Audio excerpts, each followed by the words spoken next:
Nagkalakihan na naman yung building sa aking likod at harapan.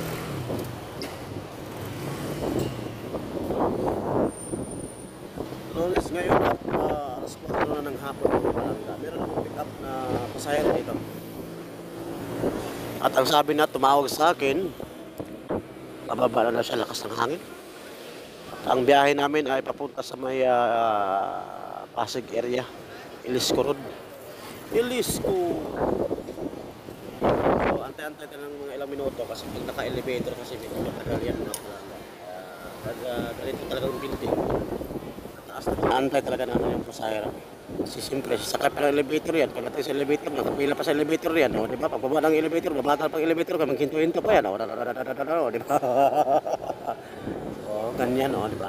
Hinto-hinto pa yan, nag-stop over pa yung building, o, elevator. Kailangan natin, o. May Starbucks pa naman dito. So, siguro, malapit na siguro siya. Kaya natin.